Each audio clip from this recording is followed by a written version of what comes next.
বুধবার দুর্গাপুরের অন্ডালে ভাদুরা গ্রাম সংলগ্ন ১৯ নম্বর জাতীয় সড়কে টায়ার জ্বালিয়ে ধর্মঘটের সমর্থনে অবরোধ সিপিআইএম কর্মী সমর্থকদের।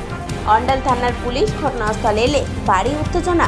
পুলিশ অবরোধ তুলতে গেলে ক্ষোভে ফেটে পড়েন ধর্মঘটীরা।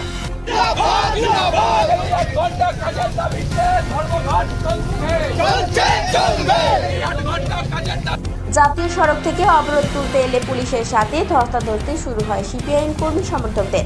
নিমেষে উত্তেজনা ছড়িয়ে পড়ে অন্ডালের জাতীয় সড়কে।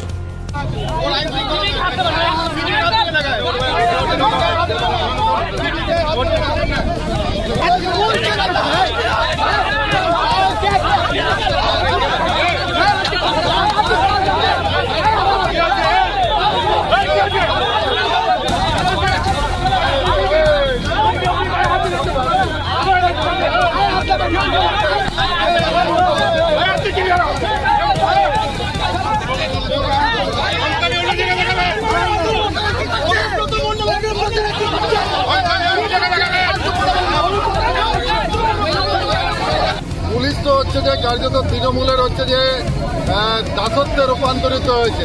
আপনারা জানেন হচ্ছে যে তৃণমূলের নেতা হচ্ছে যে বীরভূমে পুলিশকে কি ভাষায় হচ্ছে যে গালিগালাজ করেছে। এই নির্লজ্জ পুলিশ, বেহায়া পুলিশ কার্যত তারা হচ্ছে যে বিক্রি করে দিয়েছে নিজেদেরকে, তাদের মেরুদণ্ড বলে হচ্ছে যে অবশিষ্ট কিছু নেই। দুর্গাপুরের ডিবিসি মোড়ে সিটু কর্মী সমর্থকেরা রাস্তা অবরোধ করে বিক্ষোভে সামিল হয়। সিপিআইএম নেতা রাকেশ শর্মার নেতৃত্বে চলে বিক্ষোভ। পুলিশ গিয়ে তুলে দেয় অবরোধ। পতাকা তলে সারা ভারতের শ্রমিক শ্রেণী লড়ছে।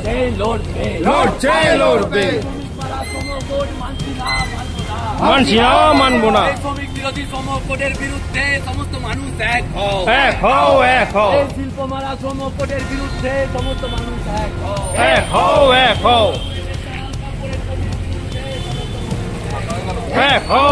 হও। ডিবিসি মোড়ে গিয়ে আমরা পথ অবরোধ কর্মসূচি করেছি, মানুষের কাছে আবেদন করেছি।